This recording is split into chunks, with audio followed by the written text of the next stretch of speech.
Putin ruining the chess party, how to pick the perfect chess set from the New York Times, and a Cramling Streamer of the Month, and chess.com premium membership price updates. All today on ChessWire.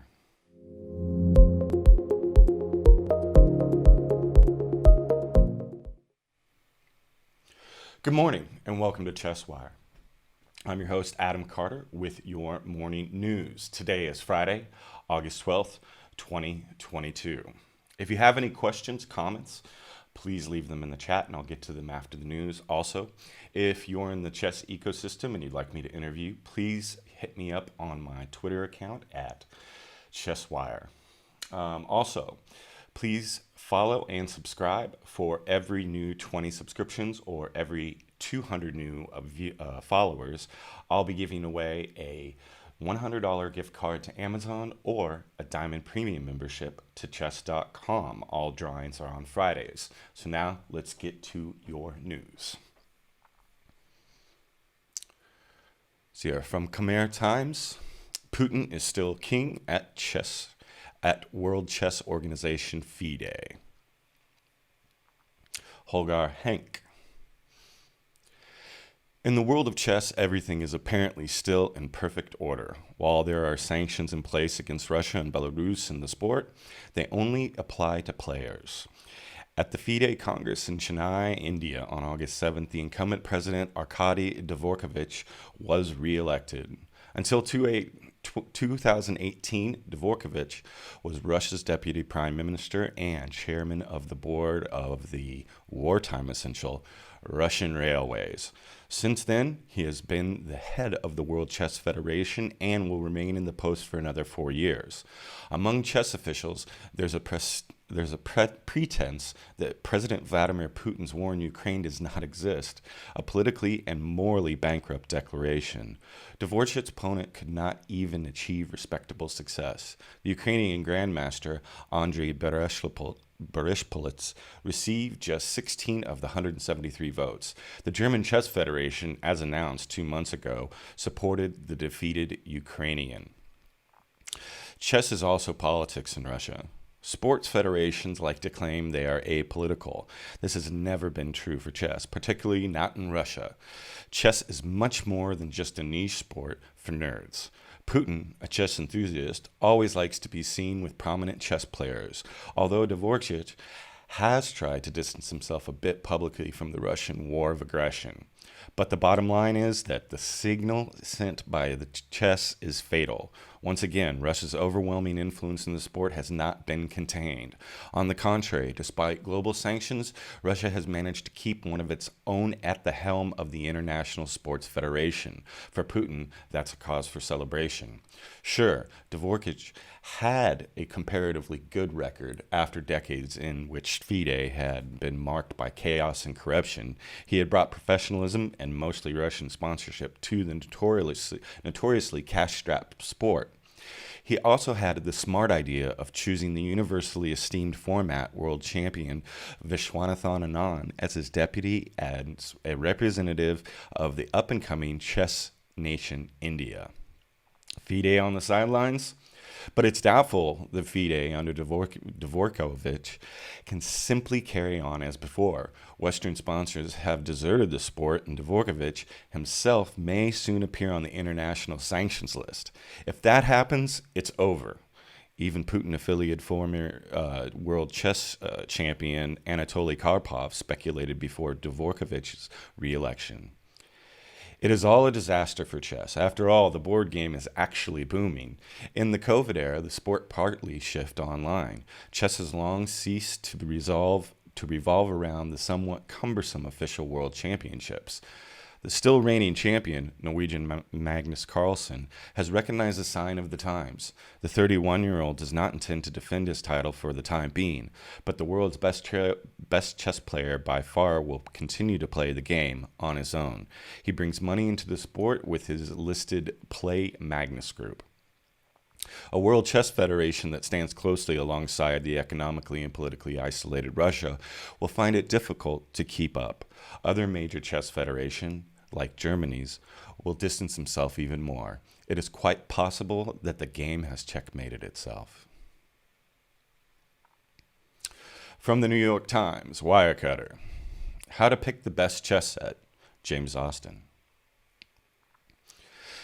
Chess is an intimidating game. Its lingo is opaque to newbies. High-level players talk about the Ruy Lopez opening or the Trompowsky attack, and pop culture has an unfortunate habit of casting aficionados as either massive dweebs or troubled savants who have a hard time relating to other people. But luckily, that's changing. Resources like chess.com and Twitch streams from grandmasters and the widely popularity of Netflix's 2020 show, The Queen's Gambit, have created legions of new players. But many of those newbies may be wondering, which chess set is best to start out with?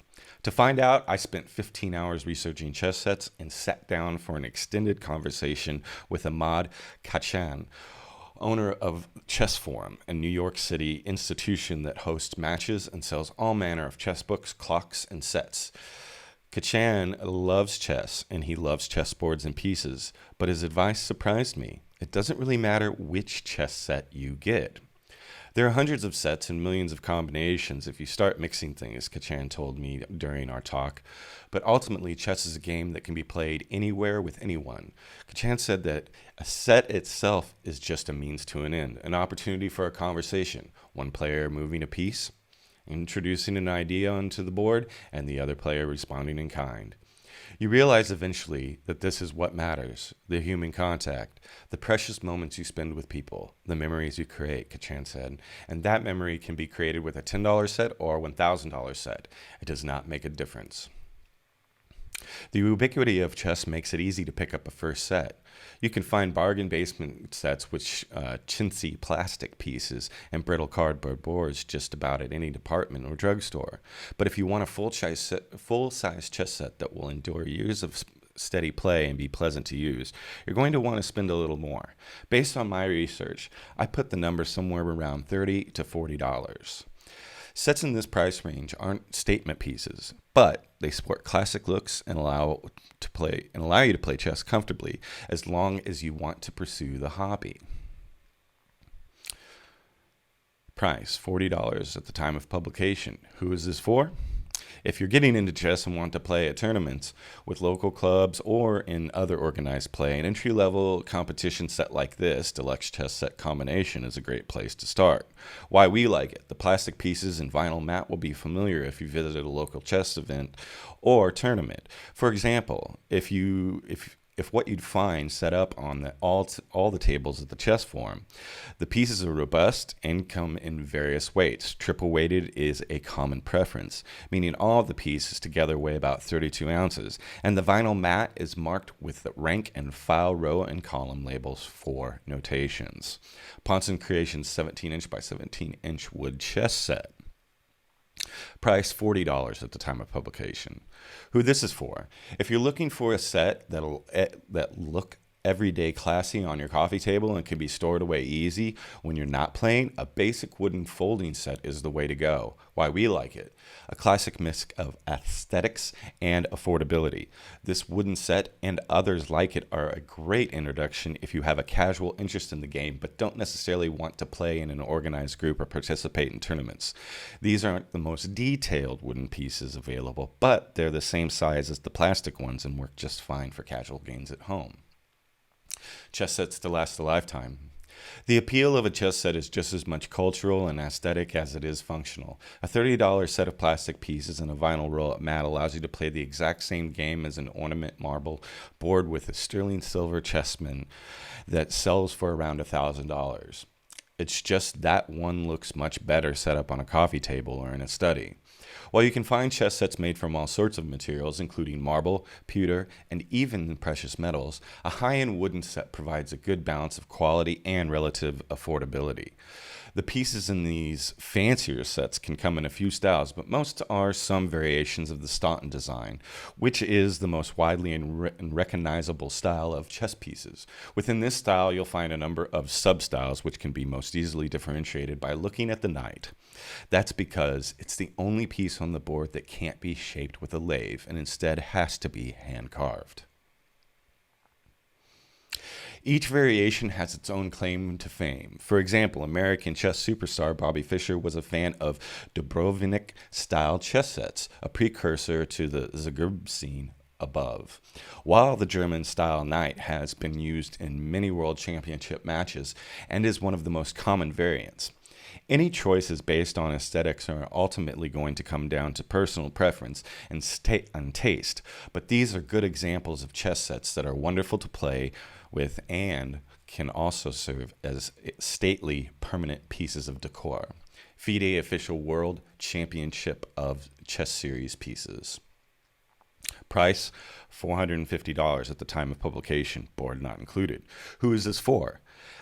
This set of pieces is used at the highest level of professional chess, including the Candidates Tournament and the World Championship. It's an inspirational choice for fans of elite-level chess. Why we like it. Designed in 2012 with input from the world champions, including Magnus Carlsen, and used in every FIDE championship match since 2013, the FIDE Official World Championship set is the most modern-looking chess set that has an official pedigree.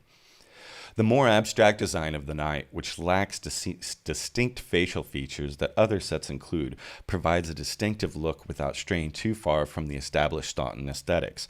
Bear in mind that this set does not include a board, but the site offers a number of nice boards that you can add on starting at $80. The Championship Series chess set box and board combination. Price, $230 at the time of publication. Who this is for? We recommend this set in our Father's Day gift guide because of its connection to chess history and its enduring classic design. It simply looks great in a study or drawing room. Why we like it. This set uses a more classical design than the FIDE Official World Championship set. The pieces are made from rosewood and boxwood with several color options, and the set includes a maple and mahogany board, even with the board thrown in. The cost significantly less than the FIDE set and still feels great to play with. Themed sets. If you're bored with the classic, there's also a whole world of themed chess sets to enjoy. These sets transform the battle at the heart of chess into a conflict between any number of historical, fictional, or even just semi-related factions. World War II, Lord of the Rings, the entire Mario canon, and even various city skylines all exist as chess sets for you to wage fake war with. Novelty sets can make for fun gifts too. If your giftee is interested in chess, you can usually find a set that intersects with one of their other interests. The only consideration here is that these sets won't likely see as much playtime as more traditional looking options. You can think of themed decks, or you can think of them like themed decks or cards or themed versions of Monopoly. They're fun to bust out once in a while, but most days, and especially if you plan to get into competitive play, you'll probably want to go with a classic board. But at whatever set you choose, there's no wrong way to play chess, whether it is played on a board lovingly crafted from precious materials or a grid built into a beat-up park table. Chess is a way to challenge, engage, and connect with other people, a way to learn more about ourselves and our opponents. Regardless of the set you use, it's all still a matter of seeing the whole board, picking up a piece, and making your move. On to chess.com articles. Anna Cramling talks chess, streaming, and Vin Diesel. WFM Anna Cramling is always destined to be a part of the chess world. As the daughter of two grandmasters, GM Pia Cramling and GM Juan Manuel Bellon Lopez, Anna was exposed to the world of professional chess at a young age. A competitive player with a peak FIDE rating of 2175, she began streaming her chess journey on Twitch in 2020 and quickly gained a following of over 218,000 people. As a title player, Anna brings a high level of chess knowledge and competitive experience to her stream and mixes her wholesome and entertaining personality with years of insight and expertise. She's also a chess commentator, as well as an active player who is representing Sweden in the 44th Chess Olympiad. Anna took time out of her schedule to explain to chess.com about her life as a chess streamer, what it's like behind the scenes at a candidates tournament, what's the secret behind starting a highly successful chess stream, and is it true that Vin Diesel is her favorite actor? Find out below. Chess.com. What made you decide to start streaming? Cramling. It was actually when I started commentating about chess around 2.5 years ago. I commentated on an international tournament in Stockholm, the Ritland Cup. Before that, I thought there was no way I could commentate chess. Then I got contacted by you guys, chess.com. I was asked to commentate for chess.com on the 2020 Women's World Chess Championship match. When I did that, I realized that I thought it was pretty fun. I also realized you don't have to just play chess to do or be around chess. You can actually do more things with chess than just play it. Until then, the only thing I'd ever known was to play it. A lot of people in chat were saying I should start my own channel. I decided to give it a go. I never thought that I would keep on doing it because I had no idea what I was going to talk about for several hours. That was my biggest fear, not knowing what I was going to talk about. It worked out, I guess. I'm still streaming.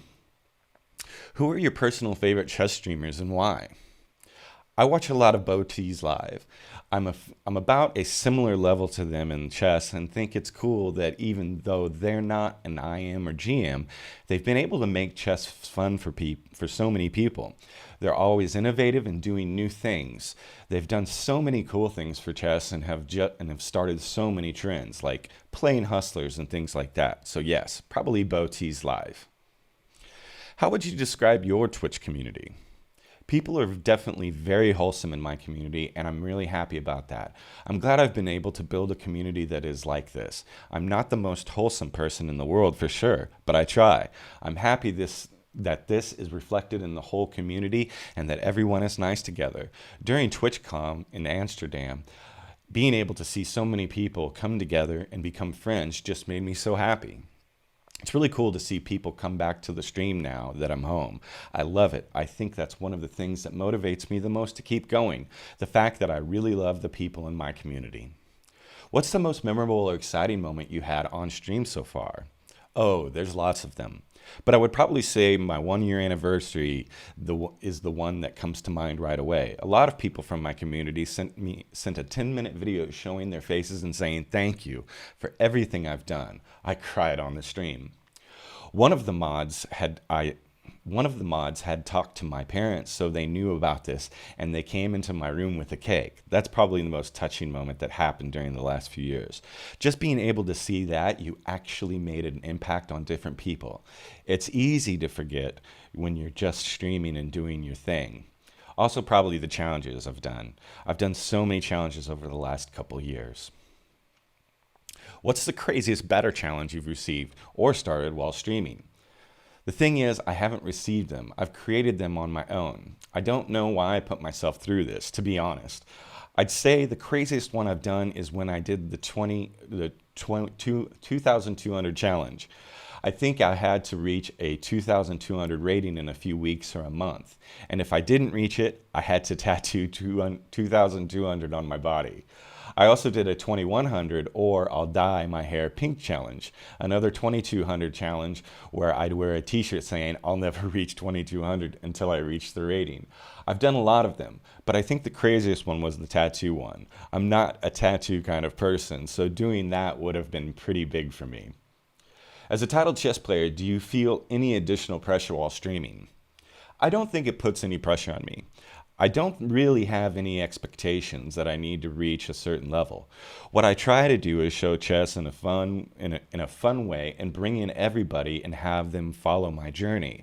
I feel that's more important than what the actual results are. When I'm streaming, I don't feel pressure to win at all the time or anything. Worst case scenario, I'm not enjoying chess because it's going really badly. I can just switch to another game and then go back to chess afterwards. With my community, I'm having fun, and they're hopefully learning something because as a titled player, I still feel like I can teach my community things and explain my moves. That, in a way, gives me confidence, the fact that I feel like I can teach people things. But if I'm playing against people who are around my rating and I lose, then I don't feel too bad, and I'm pretty relaxed about it. It's definitely different than when I'm playing competitively in tournaments over the board. Imagine you could do a chess-based collab on your stream with anyone in the world. Who would it be and why? There are so many people. The first one that comes to mind is Harry Styles, who I'm a big fan of. I'm also reminded of him because I ran into him when I was in Paris. I randomly ran into him at a restaurant a few weeks ago, which was crazy. There was a lot of musicians I like, but he's the one who comes to mind. Because of that, he probably doesn't remember me. But if he does, it'll be as the girl who screamed and ran away because I was shocked. If he ever wants to do a collab and play some chess with me, we can do that. We found some questionable internet facts about you on one of those celebrity facts websites. Can you please confirm or deny that your favorite actor is Vin Diesel? What? Actually, I do like him as an actor. I love The Fast and the Furious. Like, I've watched every single movie twice. I don't think I've ever publicly said that he's my favorite actor. I love the series and he's one of my favorite actors in it, though. Maybe he's not my favorite actor, but he'd be in the top 10. They definitely just made some of these up. You've had a busy few weeks traveling around Madrid, Paris, and Amsterdam. What were some of the highlights from the last month? I think TwitchCon is up there. Being able to meet everyone in person was definitely a really big one. I love meeting different streamers, people from chess.com, meeting the community. That was just a really cool experience. The fact that 5UP wanted to play chess with us at the chess.com booth, and I was able to play with him, that was one of the highlights. I would definitely say that the candidates tournament. It was actually my first time going to a candidates event. Since I was a little baby, I've been to a lot of tournaments, either playing or especially watching as a comparison from my parents, or as a companion for my parents. But I've never been to a tournament like the candidates. It was really cool to see the players fighting for first place. Also, I felt a little bit like a reporter. I was streaming the closing ceremony, the press conference. It was just really cool to be able to show these different behind the scenes parts to a larger audience. No one was streaming the closing ceremony, and most people watching don't know about how a closing ceremony at a chess tournament looks. You asked a great You asked a great question at the press conference too. I wanted to see what would actually be considered a fun opening for someone at that level. I imagine for them a fun opening isn't something like the Bomb Cloud just because they just immediately think it's bad, right? But it was really interesting to see what they actually thought, and they all had different answers. To put you on the spot, what's your answer to the same question? Oh no. Actually, I think the King's Gambit is really fun. The Bomb Cloud can be, but the issue with that is that you don't know if your opponent is going to do it as well. If they don't do it, too, it's not as fun. I enjoy the King's Gambit. I've played it a bit on stream. It's a fun one, and there can be a lot of attacks with it. What changes do you think could be made to encourage more young women to enter the world of chess? I think that for getting more girls to start playing chess, role models are very important in general. We've seen female streamers, and I think that's a great thing.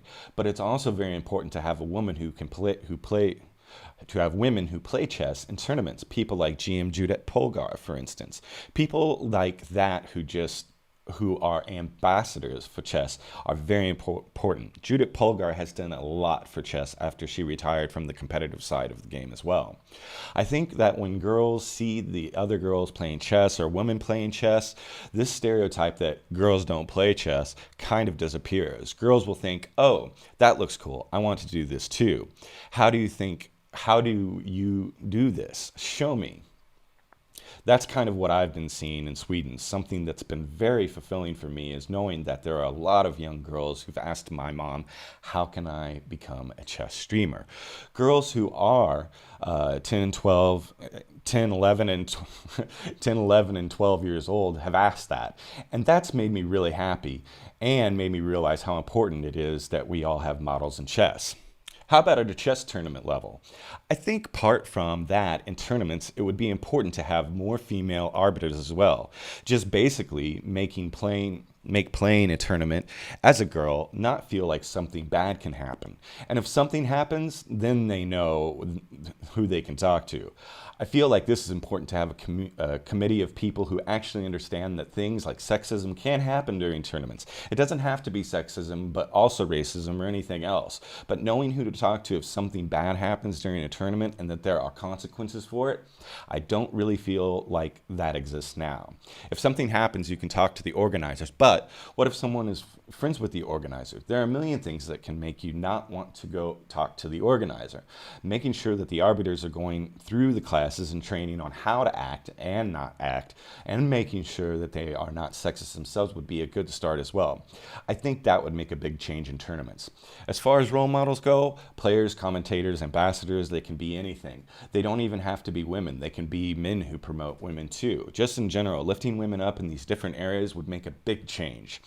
And finally, what advice would you give to aspiring chess streamers? What are some of the lessons that you've learned over the last few years about streaming, chess, or life in general? I feel that it's so important that you actually have fun. If you're streaming and not having fun, it's just not going to work. You need to really, really, really enjoy it. The first 6 months of my streaming were just me doing it because I was having so much fun. I still do. I think it was so obvious as well, and that's something that brings people in. If people see you having fun, they want to join in. Because if you're not, it's almost impossible to hide it. And I don't think there's any point then you need to enjoy what you're doing. And if you don't enjoy it, change it. Listen to yourself and ask yourself what you think is fun to do. And if you do that on stream, that's the most important thing, and you'll be able to be yourself, and everything else will just follow up. Catch up with Anna's Chess Journey on Twitch, Discord, YouTube, and more. She's also on her very own club on chess.com that you can join. If there's someone you want to see as our next streamer of the month, let us know in the comments below at chess.com. Last, chess prices are changing for new premium memberships on September 1st. Upgrade now to lock in your rate. On September 1st, the first time since 2009, we are changing our membership plans. As part of this change, prices will be increasing in some countries and are decreasing even more. We are changing the structure of our plans. Gold and Platinum membership will receive unlimited puzzles and lessons. Unlimited game review will be available for Platinum and Diamond plans. To see your current and future plan pricing, visit chess.com/membership. Before we talk about why we are making these changes, there are a few important things to note. Prices and plan features will change for new premium members after September 1st. All members who upgrade their accounts before September 1st will be grandfathered in at the current prices and plan features for the foreseeable future, though additional VAT/taxes may still apply. No pricing plans will change for existing members who are already premium, though some prices have increased recently due to VAT/taxes. If you've been considering upgrading to premium, now is a great time to lock in your price. If you're an existing gold, platinum, or monthly premium member, now is a great time to upgrade to an annual diamond membership and lock in your price going forward. Visit chess.com/membership to see what your current and future rates will be. We started chess.com 20 years ago with simple goals and ambitions. We wanted to build a community where people could play games in a safe and friendly environment, a place to find friends, share ideas, learn from each other, and build chess stories to celebrate the best games in the world. That in time, we've built a team of incredible people who love creating amazing experiences in chess. Things like game review, puzzle rush and puzzle battle, coach explanations, classroom, insights, events, and many more wonderful features. We are continuing to invest heavily in improving our features, especially in tools that help players understand chess more deeply. We have bigger, faster, more reliable servers to go along with our newer state-of-the-art anti-cheating technology. We are giving more money back to the chess community by creating tools to support creators, bringing bigger events for chess players, and creating better content for our members. And we have a lot more exciting, innovative things coming. To grow sustainably, we decided many years ago to offer subscription as an option for people who wanted to access ever-evolving features and ad-free experience, and to support the game of chess. Since we launched our premium membership prices in 2009, inflation has gone up, in turn driving up expenses like hosting, business services, and prizes. Many countries now also apply VAT to purchases on chess.com. At the same time, not all countries are in the same economic situation. Due to these considerations, for the first time in our company's history, we have revised our plans and pricing to grow more sustainability and equitability. Now is your last chance to upgrade to an annual Diamond membership and lock in our price for unlimited access to everything Chess.com offers. Not only will you get to enjoy all of these features we currently have, but also you will have access to all of the new things we're releasing in the future that will change the way people learn, play, and enjoy chess.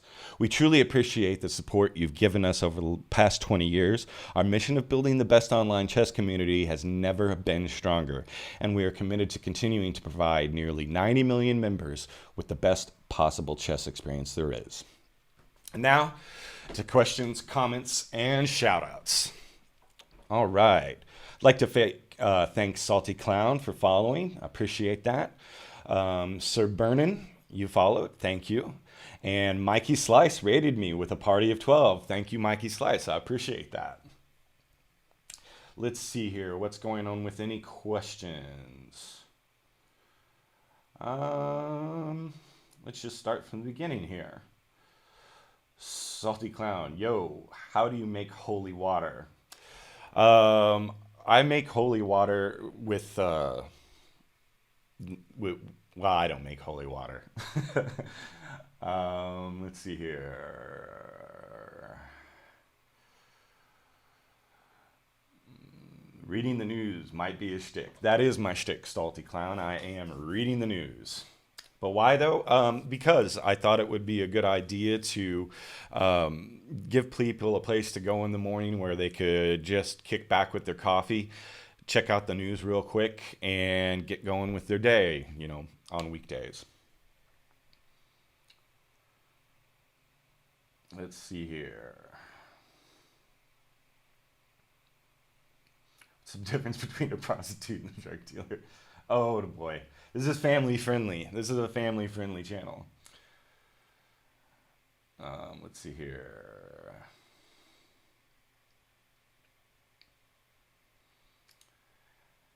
And any other questions that are relevant here?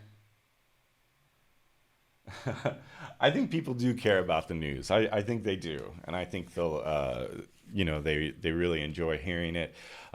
Maybe not you, but I enjoy the news, and I know other people who do as well. But thank you for the raid, and thank you for tuning in and asking the questions. I really do appreciate it. All right, so even though chess.com prices are going up, when you follow or you sub this channel, for every 200 new followers or every 20 new subscriptions, I'll be doing a drawing for a $100 Amazon gift card or a Diamond membership to chess.com for the year. So that way prices go up, but you know, there'll be many drawings here. And so if you didn't win like the first drawing for the 20 subs or the 200 new followers, you'll be entered again. The only thing that disqualifies you is if you won in the previous drawing. So please be sure to follow or subscribe.